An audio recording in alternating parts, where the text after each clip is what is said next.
Hi everyone, I'm Andrea, and here's what's going on at the Texas State Aquarium.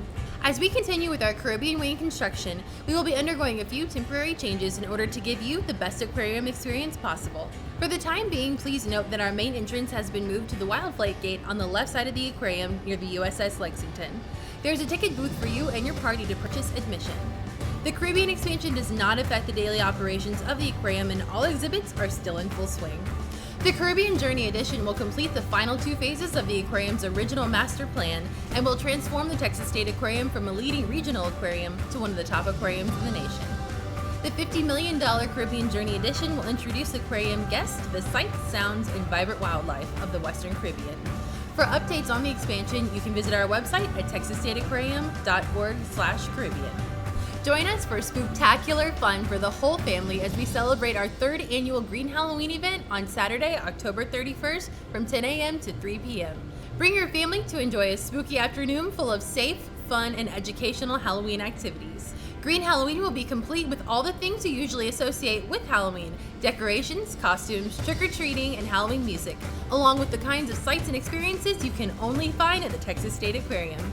The day's activities will include Halloween-themed animal enrichment sessions, a creepy dive show, costume contests with prizes, arts and crafts, trick-or-treating, and more activities throughout the aquarium. All Green Halloween activities are free with paid aquarium admission, and all children in costume get in free. Justifying not only the existence but the conservation of Jaws is a hard license plate to swallow for many ocean-loving humans. Not everyone feels pity for the ocean's apex predators, but the fact is that sharks are crucial to the health of our world's oceans, and their declining populations need our help now more than ever. Helping to illustrate the various ways in which we can and are conserving shark species is Saving Sharks, the newest exhibit brought to you by the Texas State Aquarium, OSearch, the Houston Museum of Natural Science, and the Hart Research Institute for the Gulf of Mexico Studies at Texas A&M University, Corpus Christi. Joining us now from the Hart Research Institute is Dr. Greg Stuntz to tell us a little bit more about sharks. Why are sharks important to ocean habitats? Well, sharks are keystone predators, and what that means is they're balance keepers in the ocean. We call them apex predators, and they help control everything below them and ensure stability in marine ecosystems.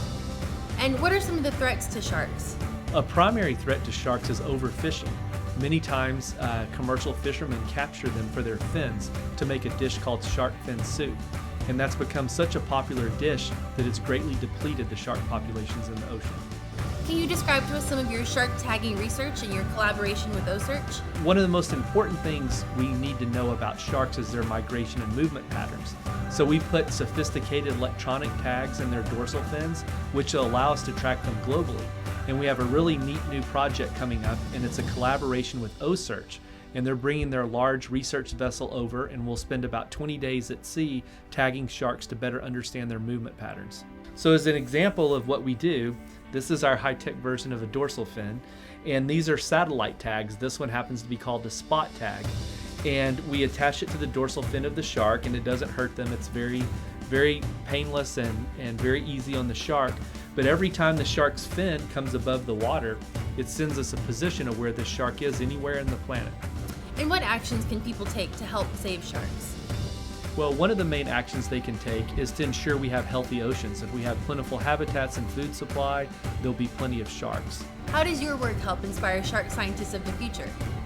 Well, we hope our work inspires many new young scientists to explore the marine biology field. It's a rewarding career, and also it helps the planet and healthy oceans. Thank you so much, Dr. Stuntz. Our Saving Sharks exhibit will open mid-October. For more information on this new exhibit, you can visit our website, texasstateaquarium.org. We'll be right back after this message. Immerse yourself in the underwater world of the Texas State Aquarium, where unforgettable memories are made every day. For 25 years, the Texas State Aquarium has given millions of people an opportunity to get up close to the sights, sounds, and animals of the Gulf of Mexico and beyond.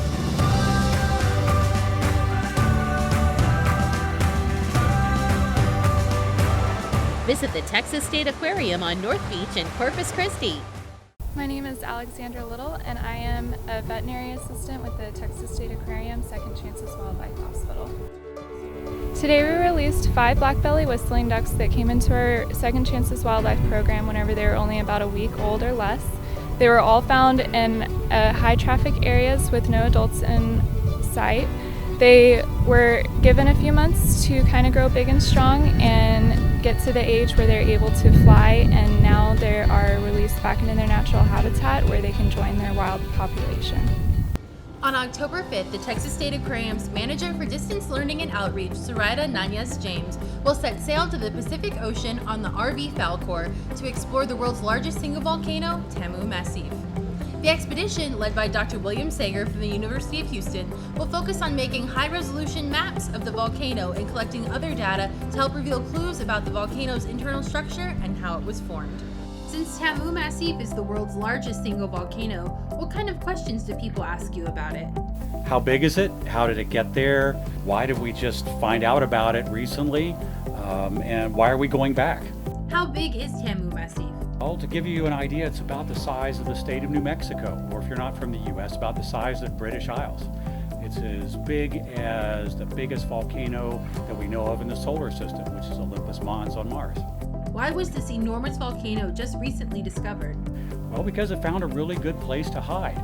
It's under the ocean and you can't see it except by using sonars, and so it's only been seen by ships passing by, and ships don't go to that place very often, so it's just not very well known, and it took special equipment to look on the inside and see what it was made of. Could Tamu Massif ever be active again? It's very unlikely because it formed 145 million years ago when the dinosaurs were roaming the Earth, and since that time the motion of the tectonic plates have carried it a long way from its source. What is the purpose of returning to Tamu Massif? Because we really don't know how it formed. We have barely begun to map this massive volcano, and we need more data. We're going to collect depth data that shows us gives us a better picture, mapping the shape of the volcano.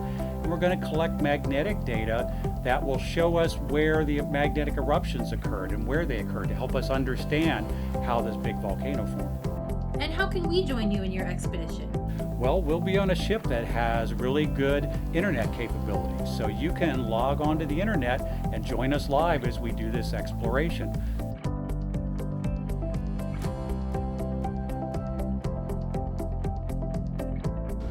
Just a reminder, our next homeschool class is Wednesday, October 21st. Students will investigate how marine animals use special behaviors such as mimicry to hide from prey, confuse their predators, or attract a mate. Through hands-on activities, the students will discover the amazing strategies animals have developed to thrive in their environments. That's all for this month on The Current. If you have any questions about anything you've seen on this program, please visit our website at texasstateaquarium.org. See you next month.